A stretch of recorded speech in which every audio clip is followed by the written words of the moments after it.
All right. Welcome back to a brand new video of the Targeted Individual Program, Targeted Experience.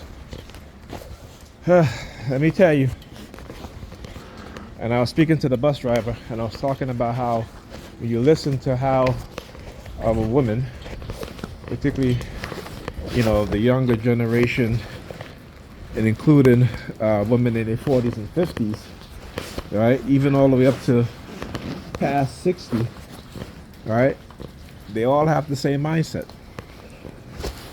And when you look at groups in society, you will see a variety of mindset. You see a variety of people, having all these talking points. But here's the thing: in the black community, right, also the European community, the vast majority of the women, they all think the same way when it comes to a particular subject, right, or have a particular mindset. Okay. I was watching a video. Actually, let me before I forget, I'm moving on to something because I don't want to do that. All right. So I was telling the bus driver, and I was like, the reason why that is because, these white supremacists, U.S. government, security agencies, military, and again, I could back it up, right, in terms of exposing that this stuff really is happening. Okay, go read Michael Hastings' article on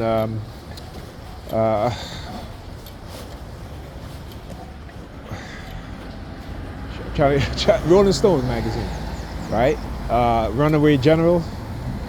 Okay, and go read what happened to him. How, for exposing the fact that you have the U.S. Army SOP division running psychological operations on U.S. congressmen and senators, Congress people, I should say, not congressmen, Congress people and senators, right, in order to increase the defense budget. Okay,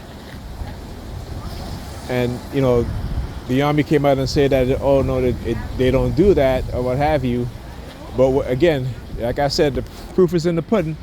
When you look at how the defense budget have increased exponentially, right, since Michael Hastings' article, you'll see that it's the truth. It's the truth. All right. But what I told the bus driver, I said, you got to understand that our community has been under, particularly over the past 2 decades, right, the U.S. government, its security agencies, and law enforcement agencies, the predator law enforcement agencies, the racists, they have been attacking the black community in ways that we don't understand. All right, and again, that goes back to the 1990s.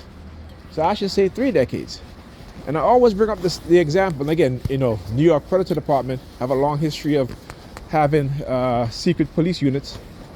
The so-called hip-hop police units that was talked about. No one even knew. No one knew. Right? No one knew what it is that the New York Predator Department, just like you had Boss in that was part of the New York Predator Department secret police unit that whose purpose in New York Predator Police Department and their purpose was to do what? Was to sabotage, to arrest, to frame, to set up black political activists. They were directly responsible also in the assassination of Malcolm X, as well as the FBI. All right. So if you go and you look at the documentary, I should say, on and the documents on YouTube, you can find the documents online. And they were doing the interview because they had the files. And what did they say? They said not only did the New York Predator Department kept surveillance and kept a dossier on these young hip-hop artists, but they did so also on their extended family members, right?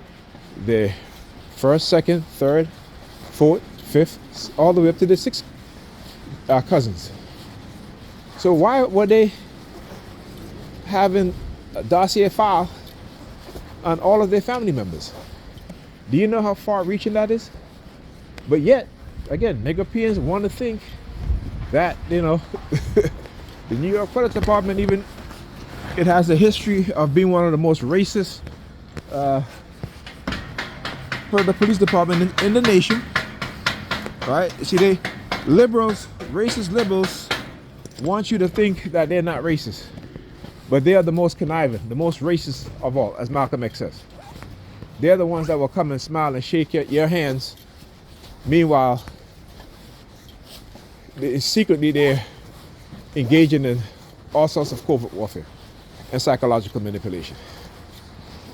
Malcolm X said it. He knew it. Right? When I ask people which school system in the nation is the most segregated, they will always talk about the South, Mississippi, Alabama, you know, Georgia. No, it's New York City. You look at cities like Boston, Massachusetts, Maine, Connecticut, New York, right? Have some of the most racist, redlining, racist financial institutions, right? Racist school system. Let me not forget New Jersey, right? But we tend to overlook these things because, you know, for some reason, you know, because white people live in close proximity, you know, they can sleep with us, we can sleep with them. You know what I'm saying? It's like the idea of sleeping with somebody's white being more important than understanding the reality that these white people are just as racist as the ones you call racist in the South. Never forget that.